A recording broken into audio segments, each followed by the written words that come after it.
Hello, welcome to stock expert. आज 5 राज्यों में चुनाव है। बंगाल से लेकर के तमिलनाडु तक किस पार्टी ने बाजी मारी है, एनडीए या फिर इंडिया गठबंधन ने? तो चलिए हम इसको देखते हैं। आज हम बात करेंगे इन 5 राज्यों आसाम, वेस्ट बंगाल, केरला, तमिलनाडु और पांडिचेरी में इलेक्शन के रिजल्ट्स हैं।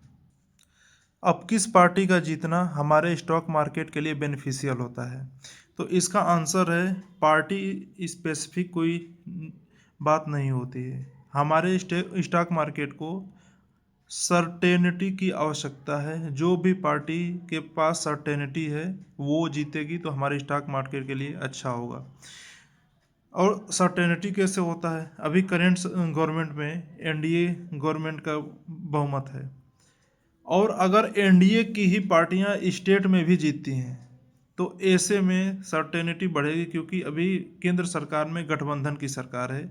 तो अगर केंद्र में और राज्य में दोनों में अगर एक ही पार्टी जीतती है तो ये स्टॉक मार्केट के लिए और देश की इकोनॉमी के लिए अच्छे होंगे, क्योंकि स्ट्रॉन्ग सरकार मजबूत फैसले ले सकती है, लेकिन वही गठबंधन वाली सरकार मजबूत फैसले नहीं ले सकती। तो चलिए हम देखते हैं कि किन किन राज्यों में कितने कितने सीट्स हैं लोकसभा के और राज्यसभा के। तो सबसे पहले हम आसाम पे चलते हैं। तो हम आसाम को देखते हैं। आसाम की लोकसभा की 14 सीटें हैं, वही राज्यसभा की कुल 7 सीटें हैं। इसके अतिरिक्त 126 विधानसभा सीटों पे इलेक्शन के रिजल्ट्स आज घोषित हो रहे हैं। तो अगर आसाम में अगर भाजपा की जीत होती है तो ये हमारे शेयर मार्केट के लिए अच्छा होगा, क्योंकि केंद्र में भी यही सरकार बैठी हुई है।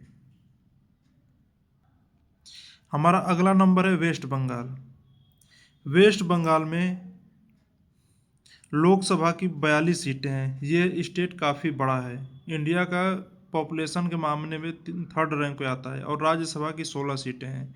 अगर इसमें जो भी सीटें अगर एनडीए जीतती है, अगर बहुमत के साथ एनडीए यहाँ पे आती है तो यह हमारे स्टॉक मार्केट के लिए अच्छी बातें होंगी। अगला नंबर है केरला।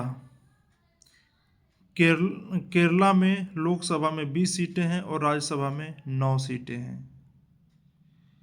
फिर आता है तमिलनाडु। तमिलनाडु का लोकसभा में 39 सीटें हैं और राज्यसभा में 18 सीटें हैं। और फिर है हमारा यूनियन टेरिटरी पौंडीचेरी, ये जिसे पुडुचेरी बोला जाता है। लोकसभा और राज्यसभा में दोनों में एक एक सीटें हैं। ये छोटा सा हमारा यूनियन टेरिटरी है। तो चलिए हम लेटेस्ट अपडेट पे आ रहे हैं, आ गए हैं अपने। हम आसाम स्टेट की बात करते हैं। तो यहाँ पे एनडीए और उसके गठबंधन को कुल 82 सीटें मिलती नज़र आ रही हैं, और इंडिया गठबंधन के पास 19 सीटें हैं। केरला में ये इंडिया गठबंधन यानी बीजेपी की टीम को 0 है, और कांग्रेस यानी इंडिया गठबंधन को 63 है। वही पौंडीचेरी की बात करते हैं, पुडुचेरी की। तो एनडीए गठबंधन के पास कुल 16 सीटें आती नज़र आ रही हैं, और इंडिया गठबंधन के पास कुल 5। तमिलनाडु की अगर हम बात करते हैं तो यहाँ पे कांटे की टक्कर दिख रही है। वहाँ पे एनडीए के लिए 48 है और इंडिया गठबंधन का कुल 60 है। पश्चिम बंगाल की बात करते हैं तो यहाँ पे एनडीए गठबंधन ने प्रचंड जीत हासिल करती नज़र आ रही है। वही इंडिया गठबंधन को काफ़ी नुकसान है इस पश्चिम बंगाल में।